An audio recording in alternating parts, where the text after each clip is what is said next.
School থেকে এসে আর ঘরে ঢোকা হলো না। শীতের সময় তো রোদ্দুর ছেড়ে ঘরে ঢুকতে ইচ্ছেই করছে না, একদম কনকনে ঠান্ডা। আর তারপরে এসেই মাত্র ছেলেও খেতে ইচ্ছে হয়েছে, মানে খিদে পেয়ে গেছে, ও আঙুর নিয়ে বসছে। আর এই যে ওর টিফিন খায়নি কিছুটা, সে রুটি আর কলা, প্রিয়াঙ্কা একটা কলা দিয়েছিল, ওর খেতে ইচ্ছে হয়েছে বলে আবার কিনতে হয়েছে। তো দেখো এই যে আসার সময় আবার পাকা কলা কিনে নিয়ে এসেছি, আবার কিছু বাজারঘাটও করেছি, সব ব্যাগের মধ্যে রয়েছে, সব ব্যাগ ট্যাগ সব এখানে দিয়েই বসে পড়েছি।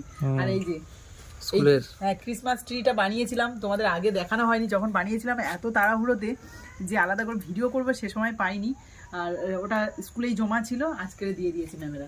খুব সুন্দর দেখতে লাগে, আমি দেখে চিনতে পারিনি তুমি বানিয়েছিলে, আমি ভুলেও গেছি এটা এত সুন্দর হয়েছে। ভালো হয়েছে না?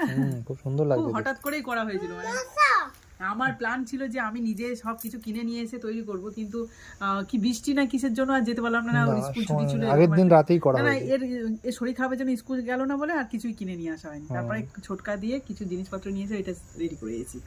তো যাই হোক, এখন স্নান টান করবে, স্কুল থেকে আমরা এলাম। আর প্রায় এক সপ্তাহ পর কিন্তু স্কুল খুললো, 25শে ডিসেম্বর 1 জানুয়ারি সব কিছু কেটে গেছে, তারপরে স্কুলটা খুললো। আবার সবাইকে জানাচ্ছি হ্যাপি নিউ ইয়ার, সবাই খুব নতুন বছরে ভালো থেকো, সুস্থ থেকো। আর এবার সেই কাজে সবাই ঢুকে যেতে হবে, আর কিছু করার নেই, ছুটি সব হয়ে গেছে। হ্যাঁ ছুটি কমপ্লিট সবার, এবার পরীক্ষা আবার এদের। কি কুটুস, আজকে স্কুল কেমন লাগলো? ভালো। ভালো।